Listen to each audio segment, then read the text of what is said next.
चौधरी चरण सिंह सिर्फ एक राजनीतिक, एक किसान नेता, एक पार्टी के अध्यक्ष और एक भूतपूर्व प्रधानमंत्री का नाम ही नहीं है। चरण सिंह एक विचारधारा का नाम है। देश चौधरी चरण सिंह की 119वीं जयंती पर उन्हें नमन करता है। चौधरी चरण सिंह का जन्म 23 दिसंबर सन 1902 को हापुड़ की बाबूगढ़ छावनी के पास नूरपुर गांव में हुआ था। पिता चौधरी मीर सिंह साधारण किसान थे और माता नेत्रकौर धर्मपरायण महिला थीं। चौधरी चरण सिंह को घर परिवार में शैक्षणिक वातावरण मिला। खुद चौधरी चरण सिंह का भी शिक्षा के प्रति अतिरिक्त रुझान रहा। चौधरी चरण सिंह के पिता चौधरी मीर सिंह चाहते थे कि उनका बेटा शिक्षित होकर देश सेवा का कार्य करे। चौधरी चरण सिंह की प्राथमिक शिक्षा नूरपुर गांव में ही हुई थी, जबकि 10वीं के लिए उन्हें मेरठ के सरकारी उच्च विद्यालय में भेज दिया गया था। 1923 में 21 वर्ष की आयु में चौधरी चरण सिंह ने विज्ञान विषय में स्नातक की उपाधि प्राप्त कर ली। 2 वर्ष के पश्चात 1925 में चौधरी चरण सिंह ने कला स्नातकोत्तर की परीक्षा उत्तीर्ण की। साल 1926 में मेरठ कॉलेज से कानून डिग्री प्रथम श्रेणी से पास कर चौधरी चरण सिंह ने गाजियाबाद में वकालत भी की थी।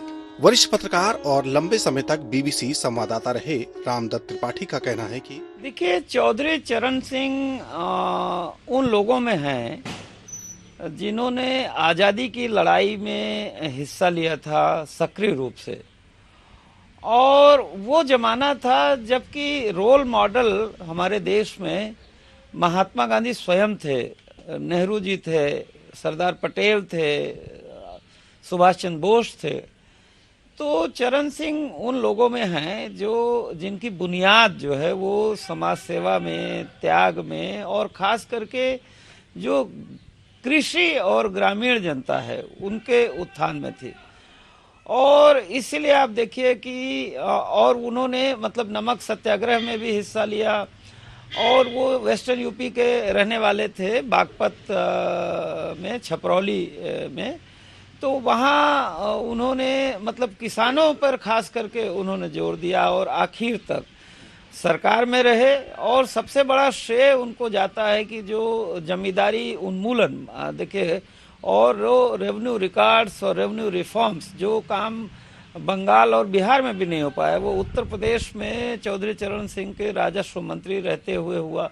कि जो आर्थिक नीतियां, मैं तो ये मानता हूं कि गांधी जी के सबसे करीब और सत्ता में रहते हुए भी वो उसकी वकालत करते रहे। और कुछ मामलों में मैंने देखा कि जैसे वो बिल्कुल अपनी पार्टी में टॉलरेट नहीं करते थे, करप्शन बिल्कुल नहीं टॉलरेट करते थे। जो आज़ादी की लड़ाई के दौरान जो मूल्य थे, हमारे जीवन मूल्य और उसूल, उनमें उनकी परवरिश हुई थी और वो उन पर चलते रहे।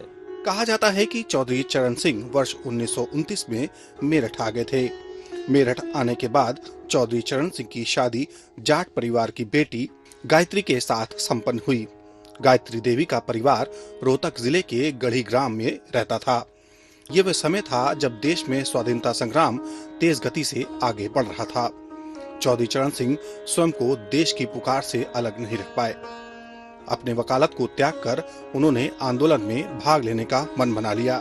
छात्र जीवन की बात ही है, मैं आया था असेंबली की कार्रवाई देखने, मुझे शौक था, मैं इंटर पास किया था। तो मैंने देखा था कि उस समय चौधरी साहब जब बोल रहे होते थे लीडर ऑफ अपोजिशन के तौर पर, तो उनका इतना सम्मान था और डिसिप्लिन था कि एक बार जरा सा कोई पीछे बोला और उन्होंने यूं मुड़ के देखा और बिल्कुल खामोशी छा गई। तो लोग उनका सम्मान बहुत करते थे। उनका मैंने ध्यान है, यहाँ जीपीओ पे भी मैंने कई स्पीचेज उनकी कवर की थी एक पत्रकार के तौर पर। तो देखिए, बहुत ही उस जमाने के खास करके चरण सिंह जी के या जयप्रकाश जी के, उन लोगों के जो भाषण होते थे तो वो जनता की एक सामाजिक, राजनीतिक, एजुकेशन के मुद्दे होते थे। तो ये जो अर्थव्यवस्था के आर्थिक सवाल हैं या लोगों के बहुत सारे, ये जो महिलाओं के शौच जाना वाला भी समस्या थी गांव में खुले में, वो सब बहुत सारे तो मुद्दे पे तो हमने देखा कि उन लोगों में बहुत संजीदा था, दिल से वो समाज के लिए चिंतित रहते थे। उत्तर प्रदेश विधानसभा में चौधरी चरण सिंह का प्रभाव हमेशा देखने को मिला। आजादी के बाद 1952, 1962 और 1967 में हुए चुनाव में चौधरी चरण सिंह राज्य विधानसभा के लिए फिर से चुने गए। चौधरी चरण सिंह की योग्यता से पार्टी का शीर्ष नेतृत्व भी प्रभावित रहा। इसके फलस्वरूप पंडित गोविंद वल्लभ पंत की सरकार में इन्हें पार्लियामेंट्री सेक्रेटरीशिप भी प्राप्त हुई। संसदीय सचिव की भूमिका में चौधरी चरण सिंह ने राजस्व, न्याय, सूचना, चिकित्सा और स्वास्थ्य आदि विभागों के दायित्वों का निर्वहन भी पूरी निष्ठा के साथ किया। अपने ढंग के चौधरी चरण सिंह जी अनोखे व्यक्ति थे, अद्वितीय थे। किसानों के लिए उन्होंने 1939 में जो काम किया उसका अनुसरण बाद की सरकारों ने किया। 1939 में वो मंत्रिमंडल में थे और उन्होंने किसानों का कर्जा माफ करके साहूकारों के चंगुल से किसानों को मुक्ति दिलाई थी। वहां से उनकी जीवन यात्रा और उनका योगदान शुरू होता है। और स्वतंत्रता के बाद जब जमींदारी तोड़ी गई, जमींदारी उन्मूलन हुआ, तो उस उन्मूलन में भी चौधरी साहब का बहुत योगदान था। वे जमीन से जुड़े नेता थे और कृषि विभाग उन्हें विशेष रूप से पसंद था। चरण सिंह स्वभाव से ही किसान थे। वे किसानों के हितों के लिए अनवरत प्रयासरत रहे। 1960 में चंद्रभानु गुप्ता की सरकार में उन्हें गृह और कृषि मंत्रालय दिया गया। वे उत्तर प्रदेश की जनता के मध्य अत्यंत लोकप्रिय थे, इसलिए प्रदेश सरकार में योग्यता एवं अनुभव के कारण उन्हें ऊंचा मुकाम हासिल हुआ। चौधरी चरण सिंह उत्तर प्रदेश के ही नहीं बल्कि देश के भी एक बहुत बड़े नेता हुए हैं और संसदीय लोकतंत्र में उनका बहुत बड़ा योगदान है। उत्तर प्रदेश में उन्होंने किसानों के लिए बहुत कुछ किया और उनकी नीतियां उत्तर प्रदेश के मुख्यमंत्री के रूप में भी किसानों के हित के लिए बनाई गई। और देश के स्तर पर भी जब वो प्रधानमंत्री बने और जब भी केंद्र में वो मंत्री भी रहे, तब भी उनका किसानों के लिए जो भी उन्होंने किया है वो इस देश में हमेशा याद रखा जाएगा। चरण सिंह की ये देन है कि चकबंदी शुरू की और सारी ज़मीन किसानों की इकट्ठा की, और इकट्ठा करने पे ये हुआ कि किसान अपना अपना साधन जुटाया, मतलब पानी का, और जब पानी का साधन जुट गया तो अच्छी फसल हो लगी। तो किसानों के लिए चरण सिंह सदा प्रयोग जंगजहद करते रहे और आखिरी तक जब उनका देहांत हुआ तब भी इंग्लैंड BBC से यह है कि किसान नेता कहे गए, किसान घाट पे उनका जो है वो हुआ। तो चौधरी साहब किसानों के लिए सब कुछ किया, मतलब किसानी के लिए बहुत संघर्षशील रहे और सदा किसानों के हमदर्द रहे। उत्तर प्रदेश के किसान चौधरी चरण सिंह को अपना मसीहा मानने लगे थे। चौधरी चरण सिंह ने किसानों के कल्याण के लिए कई कार्य किए। उन्होंने उत्तर प्रदेश में भ्रमण करते हुए किसानों की समस्याओं का समाधान करने का प्रयास किया।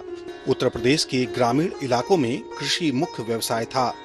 किसानों में सम्मान होने के कारण इन्हें किसी भी चुनाव में हार का मुंह नहीं देखना पड़ा। चौधरी चरण सिंह के ईमानदाराना कोशिशों की सदैव सराहना हुई। वे लोगों के लिए एक राजनीतिज्ञ से ज्यादा सामाजिक कार्यकर्ता के रूप में थे। उन्हें भाषण की कला में भी महारत हासिल थी। यही कारण है कि उनकी जनसभाओं में भारी भीड़ जुटा करती थी। किसानों के बीच इनका सम्मानजनक स्थान होने के कारण लोग उन्हें सुनने को ललायित रहते थे। चौधरी चरण सिंह अपने ढंग के सबसे अलग नेता थे। अंग्रेजों के ज़माने में भी जिस ढंग से उन्होंने लड़ाई लड़ी और जिस तरह से अंग्रेज उनसे परेशान हुआ, नतीजे में उनको मतलब गोली मारने का आदेश दिया था, उसकी वजह से भूमिगत रहे वो कुछ दिन तक।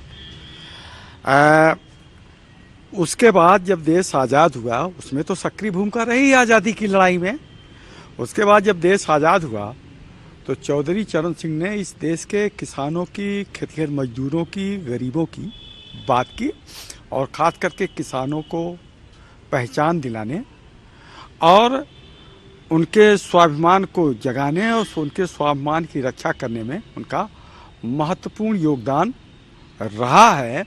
और चौधरी चरण सिंह जो कहते थे, जो उनकी सोच थी, उसको मूर्त रूप देते थे, उसको करके उन्होंने दिखाया है। चौधरी चरण सिंह कहा करते थे कि ये किसानों का देश है, इस देश में 70% किसान हैं, किसान देश की रीढ़ है और किसान जब तक तरक्की नहीं करेगा तब तक ये देश तरक्की के रास्ते पर नहीं जा सकता है। किसानों की समस्याओं को लेकर के आजीवन संघर्ष करते रहे, जिन्होंने किसानों के लिए ही लड़ाई लड़ी और उनका नारा भी था। उनके नाम से पूर्वांचल में एक रोड भी रखी गई है। चौधरी चरण सिंह जी कहते थे कि देश में खुशहाली जब आएगी जब अपना किसान खुशहाल होगा। हमारे चौधरी चरण सिंह जी जो महापुरुष थे, जो हमारे पूर्व प्रधानमंत्री जी थे, उनका कहना था कि अगर देश में खुशहाली लाना है, अगर देश को आप प्रगति में ले जाना है तो सबसे पहले किसान के हित की बात करिए, किसान के हित के लिए कानून बनाइए। ये हमारे चौधरी चरण सिंह जी के विचार थे। चौधरी चरण सिंह की व्यक्तिगत छवि एक ऐसे देहाती पुरुष की थी जो सादा जीवन और उच्च विचार में विश्वास रखता था। चौधरी चरण सिंह का पहनावा एक किसान की सादगी को प्रतिबिंबित करता था। एक प्रशासक के तौर पर उन्हें बेहद सिद्धांतवादी और अनुशासन प्रिय माना जाता था। वे सरकारी अधिकारियों की लाल फीताशाही और भ्रष्टाचार के प्रबल विरोधी थे। चरण सिंह सामाजिक न्याय के पोषक और लोक सेवा भावना से ओतप्रोत रहे। चरण सिंह एक राजनीतिज्ञ थे और प्रत्येक राजनीतिज्ञ की स्वाभाविक इच्छा होती है कि वे राजनीति के शीर्ष पर पहुंचे। इसमें कुछ भी अनैतिक नहीं था। चरण सिंह अच्छे वक्ता थे और बेहतरीन सांसद भी। मैं उनकी सुरक्षा में भी एक बार ड्यूटी में रहा हूँ बाराबंकी लोकसभा चुनाव में जब वो आए थे। तो मुझे तो डिसिप्लिन वाला आदमी पहले से ही पसंद था और उनके गाड़ी से उतरकर मंच जाना और ले जाना, बात करें, उनके चलने का जो स्टाइल ही था वही बहुत अनुशासित था। वो कभी गलत चीज़ न कहते थे न बोलते थे। हाँ, ये ज़रूर है, मंच पर जाते ही उनकी बात जो लगी उससे किसानों में जो नीचे बैठे हुए थे एक नया जोश मैंने देखा।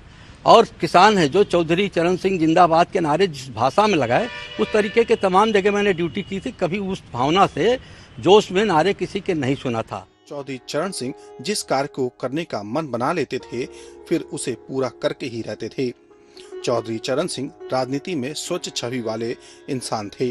वे अपने समकालीन लोगों के समान गांधीवादी विचारधारा में यकीन रखते थे। स्वतंत्रता प्राप्ति के बाद गांधी टोपी को कई बड़े नेताओं ने त्याग दिया था, लेकिन चौधरी चरण सिंह इसे जीवन पर्यंत धारण किए रहे। देखिए, वो हमेशा चाहते थे कि पढ़ाई कढ़ाई अगर अच्छी है और गांव वालों को दवाई मिल जाए तो शायद किसान को और किसी चीज़ की ज़्यादा ज़रूरत नहीं रहती थी, क्योंकि पढ़ा इसलिए होना ज़रूरी है कि नए नए तकनीक की खेतियां भी आने लगी हैं, उसमें भी पढ़ा लिखा भी आदमी काम कर सकता है।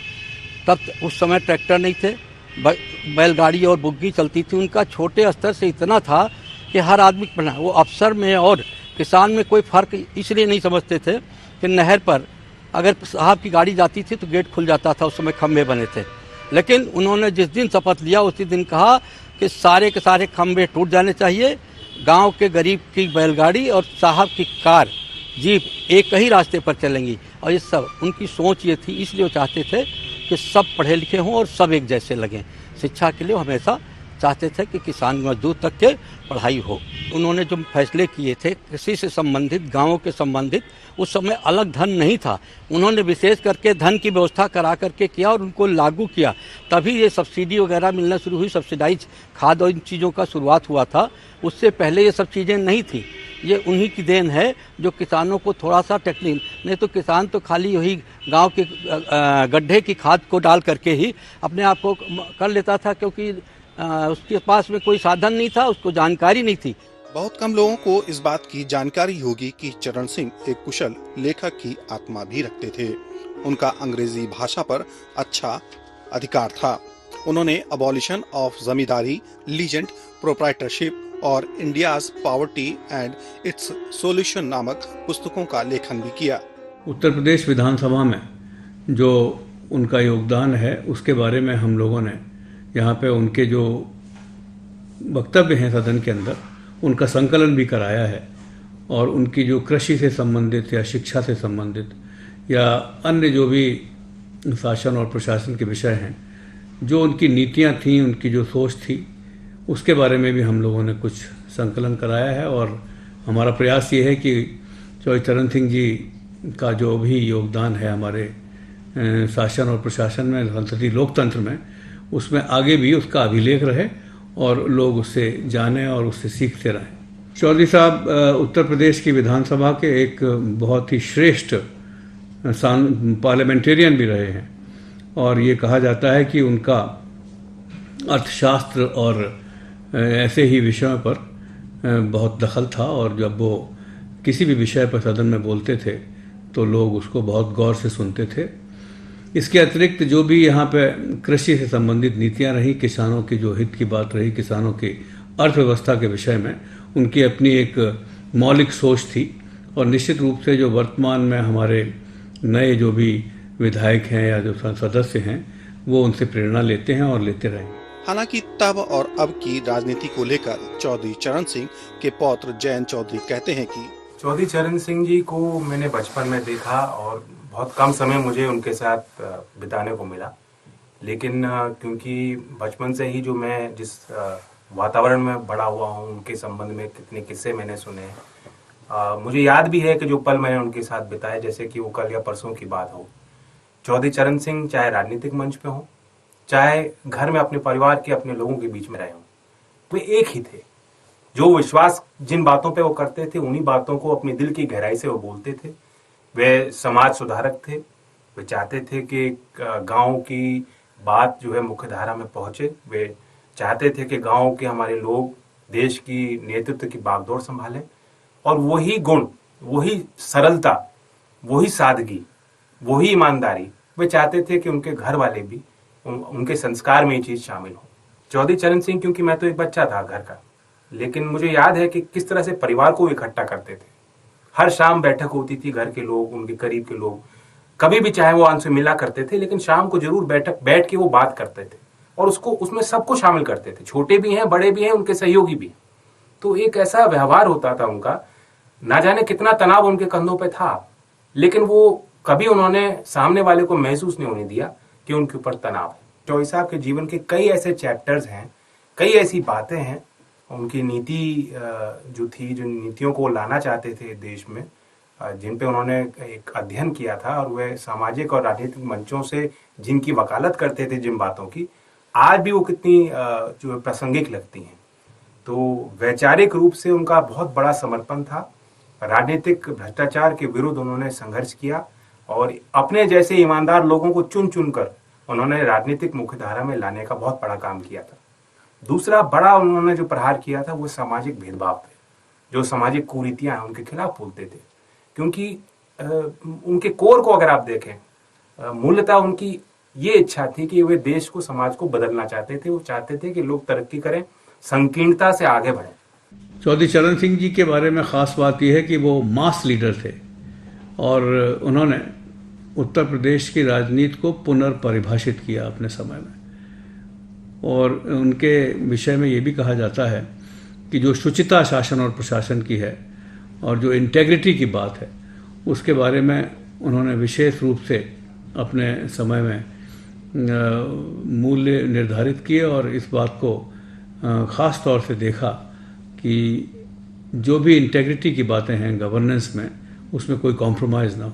चौधरी चरण सिंह जी जिस प्रकार से कृषि मंत्री के रूप में केंद्र में रहे, उस समय भी उन्होंने जो कृषि की अर्थव्यवस्था है उसके लिए जो आधारशिला रखी, वो शायद आज भी केंद्र सरकार की नीतियों के विषय में मार्गदर्शन करती है। चौधरी चरण सिंह की जीवन यात्रा का रथ 84 साल की उम्र में 29 मई 1987 को थम गया। चौधरी चरण सिंह हमेशा एक किसान नेता और देश के सच्चे सपूत के रूप में याद किए जाएंगे। ऐसे नेताओं की आने वाली पीढ़ियां अनुसरण करेंगी। चौधरी चरण सिंह के दिल में किसानों के लिए सेवा भाव था। वे किसानों के सच्चे शुभचिंतक थे। किसानों के प्रति चौधरी चरण सिंह जी के अनमोल विचार। जब तक किसानों की आर्थिक स्थिति ठीक नहीं होगी, तब तक देश की प्रगति संभव नहीं। किसानों की दशा सुधरेगी तो देश सुधरेगा।